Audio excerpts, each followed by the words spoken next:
una respuesta a mis oraciones, el hecho de que esté aquí presente, presentando un tema, y tengo mucha felicidad en mi corazón. Antes de abrir la palabra, es bueno tener una palabra de oración. Así que inclinemos el rostro, así como estamos, y oremos. Padre que está en los cielos, te agradezco por la oportunidad que me das de presentar tu palabra, de usarme como tu instrumento para poder traer a luz lo que tienes, los tesoros que tienes en la Biblia. Te rogamos tu bendición, tu Espíritu Santo, para especialmente poner en práctica lo que habremos de aprender. En el nombre de Jesús lo pedimos. Amén. Okay. Quisiera comenzar con una cita del Espíritu de Profecía que a mí me hizo un impacto cuando la leí y diría que me ha afectado el curso de mi vida.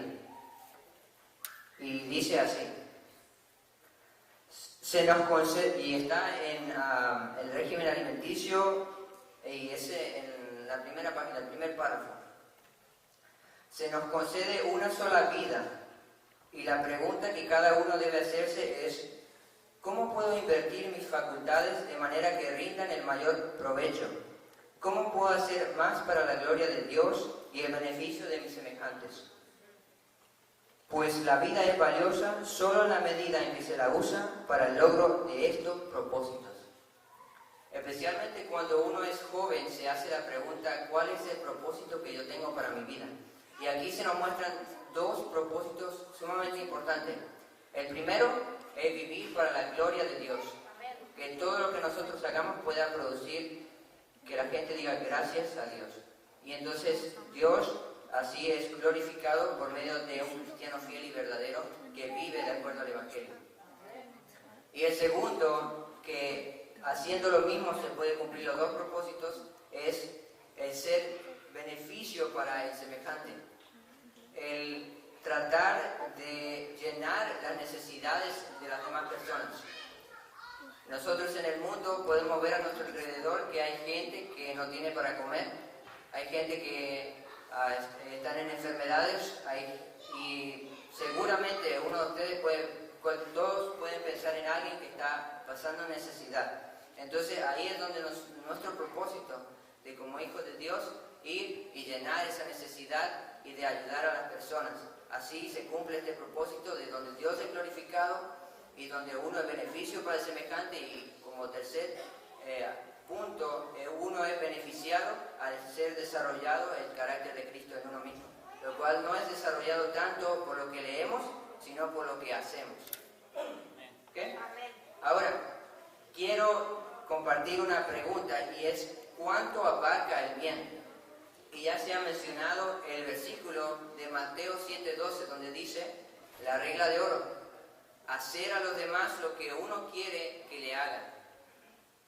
Entonces abrimos la palabra, Mateo 7:12.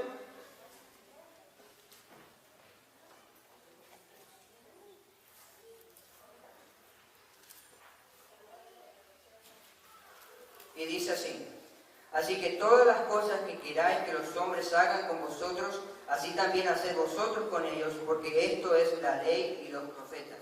Si lo ponemos en otras palabras, vemos a una persona, pongámonos los zapatos de esa persona, digamos que esa persona está solitaria en la cárcel. Pongámonos nosotros en sus zapatos y pongamos a razonar cómo me gustaría ser tratado. Y de esa forma tratar a la persona, y así es como se cumple la ley de Cristo. El segundo versículo es Proverbios 11:19. Si me pueden acompañar también.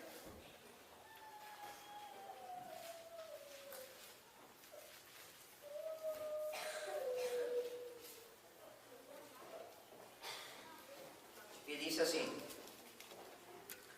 como la justicia conduce a la vida, así el que sigue el mal lo hace para su muerte. Entonces vemos que en esta vida tenemos dos caminos. Uno es el camino del mal y el otro es el camino del bien. Todas las cosas que nosotros hagamos para producir vida es bien. Los doctores que salvan vidas, las personas que alimentan a los que tienen hambre, las personas que dan agua a los que tienen sed, Todo eso son cosas que se hacen que benefician a que la persona tenga vida. En sí entonces es hacer el bien. De lo contrario, el mal que es, no matarás. Es decir, o mejor dicho, matar. Eso es el mal, es quitar la vida. Las cosas que nosotros hacemos que producen muerte, eso es el mal. Entonces podemos ver por definición también que el fumar, el hacer el alcohol, produce ¿qué? Produce muerte, entonces en sí es mal. Entonces el versículo una vez más dice, la justicia conduce a la vida y en opuesto el mal lo hace para su muerte. Y me puse a analizar, por ejemplo, las cosas que están en la naturaleza. Y hay algunos ejemplos que quiero compartir donde vemos que Dios como creador hace que las partes individuales de la naturaleza funcionen entre sí para producir vida. Y así cada uno cumple su propósito. Por ejemplo, la relación que hay entre los árboles y el ser humano. Los árboles dan en sí el oxígeno y los humanos o los animales el dióxido de carbono, entonces entre sí se complementan. Otro ejemplo es el cuerpo humano, cómo tenemos las diferentes partes del cuerpo humano necesarias para el funcionamiento de todo entre sí. Y luego las abejas y las flores. ¿Y qué es lo que podemos ver en Dios como creador? Que Él hace un sistema en donde las partes son dependientes el una con la otra para que siga viva. Entonces, si nosotros hacemos el bien, contribuimos para que otras personas vivan en sí, y así es como el sistema viene funcionando. Pero si viene el pecado, entonces ¿qué produce? Produce la muerte y así un desequilibrio. Entonces lo mejor para que haya vida es erradicar o quitar el pecado. Vemos por ejemplo eso en el 5.º mandamiento, donde dice, honra a tu padre y a tu madre. El bebé, el niño es dependiente del padre y la madre cuando está en necesidad de comida, pero luego los padres crecen y ahora es lo opuesto, los padres pueden llegar a ser dependientes de sus hijos, entonces el honrar al padre y a la madre significa que el hijo ayude a sus padres a sostenerlos para que tengan vida.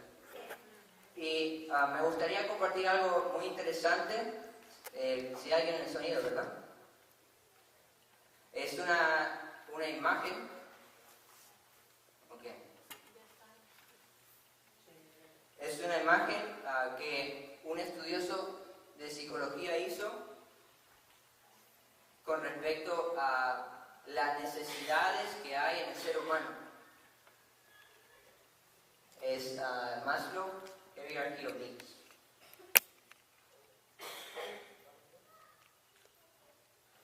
Está en el flash drive. Maslow, Hierarchy of Needs. Maslow, M-A-S-L-O-W. Si no lo puedo explicar si no aparece.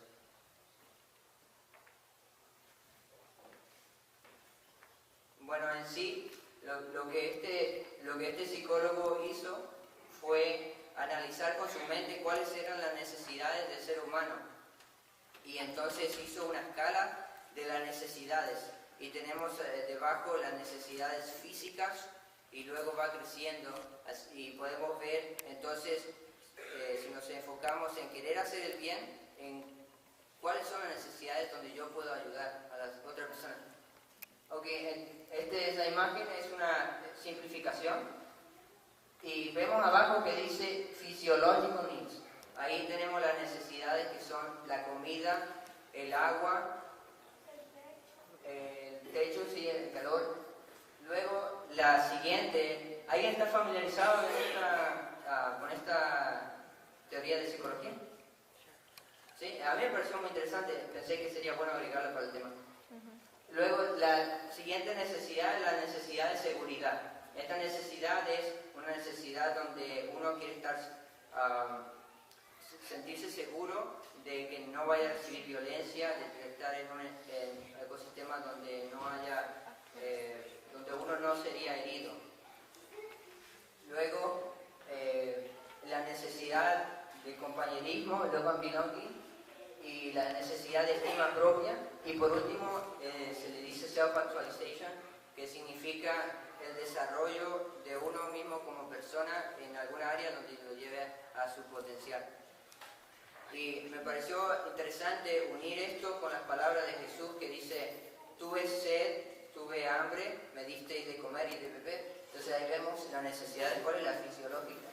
Luego estuve en la cárcel, me visitasteis. Entonces ahí vemos la necesidad del amor y el pertenecer. Ok, ya pueden quitarle más, gracias. Ok, el siguiente punto que también quería traerlo es cuando nosotros analizamos las metas que queremos conseguir en la vida.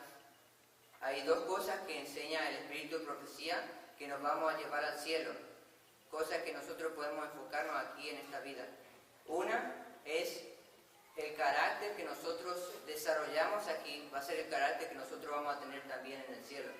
Entonces, de acuerdo a cómo nosotros vivamos nuestra vida, desarrollaremos un carácter que será aprobado o desaprobado. Y el segundo punto, ¿qué cosa piensan ustedes de que viviendo aquí se lleva hacia el cielo?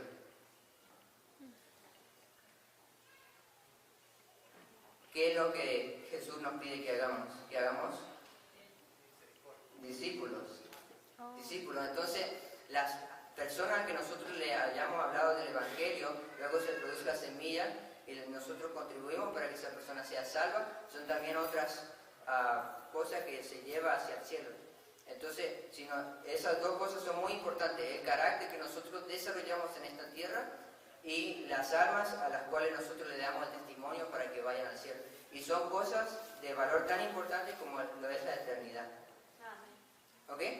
Y ahora, ya que hablamos qué es el hacer el bien, sería un buen punto de preguntarnos cómo puedo llegar a hacer el bien.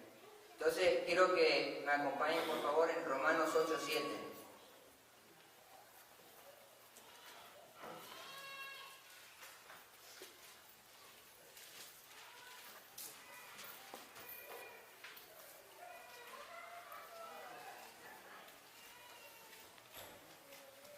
Cuando nosotros nacemos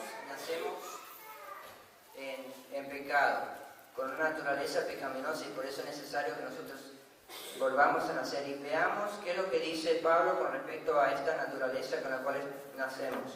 Dice: por cuanto los designios de la carne son enemistad contra Dios, porque no se sujetan a la ley de Dios. ¿Y qué dice la última parte? Ni tampoco pueden. Entonces, no es fútil, es inútil el tratar de hacer el bien cuando uno tiene una mala naturaleza. Es la lucha que cada uno tiene de vencer algo, pero con el propio esfuerzo, sin el esfuerzo de Cristo. Entonces es sumamente importante reconocer de que uno mismo no puede, que necesita ayuda. Y por eso es que uno se torna a Dios y de Dios viene la ayuda. Y eso lo podemos encontrar, si me acompañan, en Filipenses, un versículo que es uno de mis preferidos.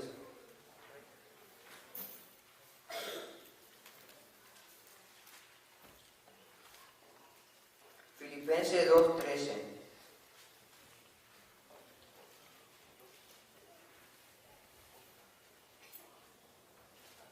Y dice así: porque Dios es el que en vosotros produce así el querer como el hacer por su buena voluntad. ¿Lo produce uno mismo? ¿Qué dice ahí? Dios lo produce. Entonces, ¿cuál es el sentido de que uno trate por su propio esfuerzo con una mala naturaleza de hacer el bien cuando no sale? No sirve. Entonces, por eso, cada mañana tenemos que orar a Dios y pedirle que Él entre en nosotros para que podamos hacer el bien y entonces así glorificarle y ser beneficio para el prójimo. Entonces, un versículo que sería bueno que lo subrayen porque reconoce la llave en donde nosotros podemos encontrar para ser cristianos verdaderos. Y también es algo importante el reconocer que uno debe entregarse a Dios para que Dios haga el cambio. No se trata solamente de un esfuerzo propio, sino entregar la voluntad del will a Dios, y Dios entonces lo modifica para que ahí uno pueda obedecer todos sus mandamientos. Entonces ahí uno vive en Cristo y por lo tanto tiene vida. ¿Ok? El otro importante punto acerca de hacer el bien. Jesús dijo que vivamos no preocupándonos por el día de mañana, sino vivamos el día de hoy. Y eso es algo muy importante cuando pensamos acerca de hacer bien, porque según las oportunidades que hayan alrededor nuestro, en el mismo día es en el presente donde se debe hacer bien, porque se pueden perder oportunidades donde vemos algún necesitado o no tenemos el discernimiento, la percepción de ver dónde está la necesidad, y entonces pasa de largo y así es donde no estamos viviendo nuestro potencial. Entonces, viviendo un día a la vez, haciendo el bien. Y otra cosa también es cuando una persona piensa, voy a hacer yo, sean los jóvenes, voy a hacer algo yo bien grande, voy a evangelizar el mundo o algo así, y deja de un lado el ayudar a la madre con la loza, o el tener limpio el cuarto, cosas bien simples que son buenas. Y se enfoca demasiado en hacer algo tan grande cuando deja de lado lo que es en el diario vivir, lo cual podría llegarlo a hacer algo grande. ¿Ok?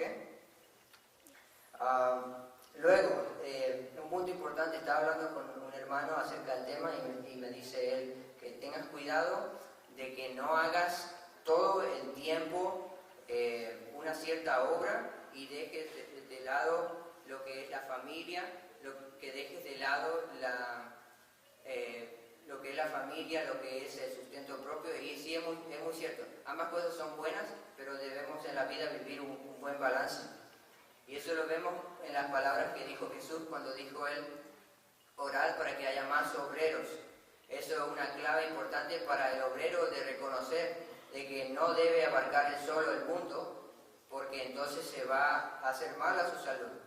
Es decir, uno, por ejemplo, los que están en fuego por la palabra, que quieren hacer todo por él, por Cristo, pueden correr el riesgo de querer hacer demasiado y así dañarse a sí mismos. Por eso es importante que haya varios obreros, cada uno haciendo según la capacidad que uno tiene y vivir una vida saludable, y así es como se va a rendir para lo mayor. Es decir, los 8 consejos de la salud, como debiéramos saber. ¿Okay? Otro punto también es cuando uno vive, habíamos hablado acerca de los 2 caminos que hay en la vida, el del mal y el bien. Y hay veces que Satanás hace que el mal sea pintado de una forma muy atractiva, con los placeres y con las demás cosas. Pero Salomón nos enseña de que los caminos de la sabiduría son caminos deleitosos. Y eso es muy importante reconocer de que en el bien hacer se puede encontrar una delicia, se puede encontrar algo muy bueno, donde uno disfruta. Seguramente habrán hecho el bien y uno recibe ese sentimiento de bien. Y quiero también que acuérdense de esta frase que dice que el ser cristiano no es no hacer el mal. El ser cristiano es no hacer el mal haciendo el bien. Entonces, es el reemplazar lo que es el malo con el bien, no estar ocioso, sino hacer el bien. ¿Okay? Luego, hay un versículo de la Biblia que dice que como una persona piensa, así es. Y como nosotros sabemos, el cerebro es nuestro centro de comando. Y he escuchado diferentes opiniones de cómo la gente vive la vida. Es decir, algunas personas se ponen a comer lo que ellos quieren y dicen que, dicen ellos, de algo me tengo que morir, dicen así. Seguramente lo habrán escuchado esa frase. O otras personas que dicen, o su filosofía de vida, yo soy el centro del mundo. O otra filosofía es, disfruta ahora y luego cuando sea viejo, ahí voy a tener que sufrir, pero quiero disfrutar lo máximo ahora que estoy joven. Y vemos que esas ideas son contrarias al cristianismo, porque el cristianismo se trata no de uno mismo, y además el cristianismo es algo que se debería disfrutar, algo que son caminos deleitosos, como dice la palabra. Entonces el Evangelio va borrando esas ideas de las mentes, las cuales están erróneas, y trae una filosofía de vida tal cual la tuvo Cristo, de vivir para el prójimo y así recibir beneficios, pero no hacerlo por egoísmo, sino hacerlo por amor. Entonces, cuando nosotros leemos la Biblia, ahí nos lleva a una filosofía de vida de como Cristo, porque él la leyó mucho, y nos lleva a una filosofía de altruismo, que es hacer el bien, a pesar a veces de que uno tenga que sufrir persecución o algo así. ¿Okay? Luego me puse a pensar, si pongo de un lado o del otro la obediencia por un lado y sus efectos, y la desobediencia en un lado y sus efectos, y puse a enumerar algunas cosas que me gustaría compartir. En la obediencia te habilita a percibir más cosas. Cuando uno es obediente, las facultades de uno se van desarrollando y podés percibir más acerca de Dios y de su amor, y eso te hace tener más amor con el prójimo, te hace hacer más el bien. Todo se va en desarrollo hasta que una persona llega a ser como Cristo. Cuando uno hace la desobediencia es al revés.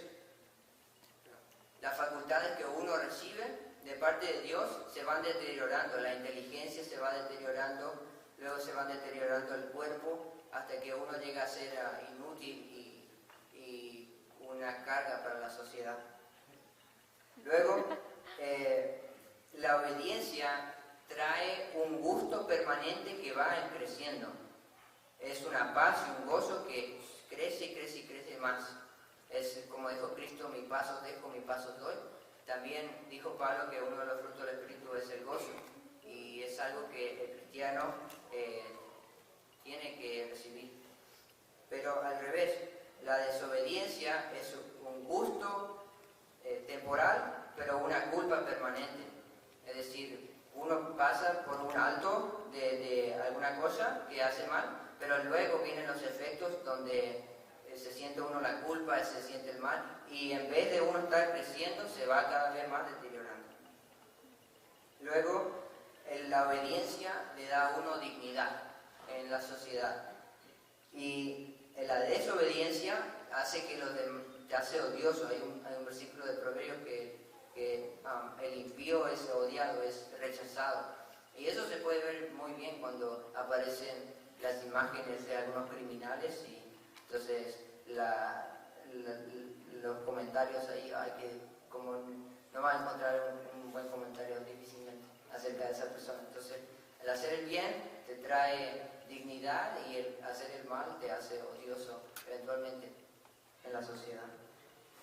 El ser obediente te da propósito, y la desobediencia te lleva hasta el ser una carga para la sociedad.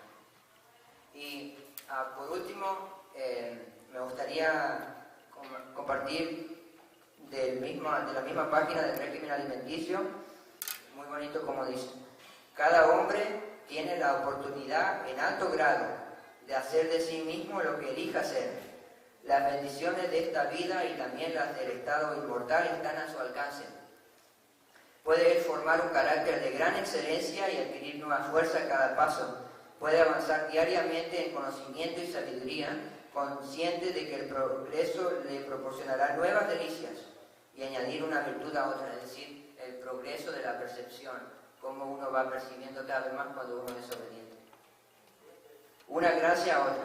Sus facultades mejorarán con el uso. Cuanto más sabiduría obtenga, mayor será su capacidad para adquirir más aún. Su inteligencia, conocimiento y virtud se desarrollarán así para adquirir mayor fuerza y más perfecta simetría.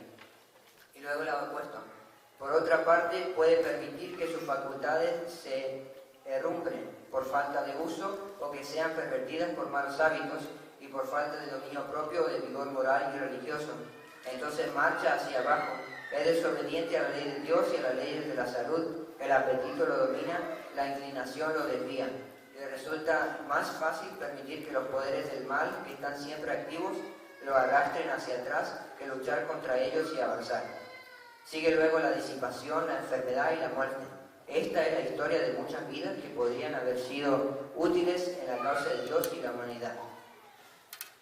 Y como último versículo, en 2 Corintios 9:8,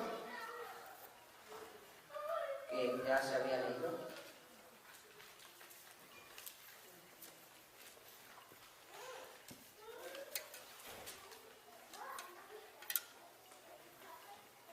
Muy bonito este versículo.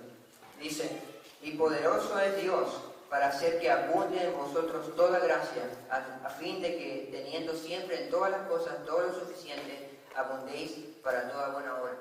Oremos a Dios para que podamos recibir esa gracia, poder ser luz a los demás, de poder ayudar, así llenar el propósito de nuestra vida, de ver con nuestros ojos quién tiene necesidad alrededor nuestro y poder ayudar. Somos llamados a ser las manos de Cristo, de llenar las necesidades que haya alrededor nuestro. No estamos aquí solamente para mantener a nuestra familia, sino poder ayudar a todos los que están alrededor y así ser como Cristo. Amén. Amen.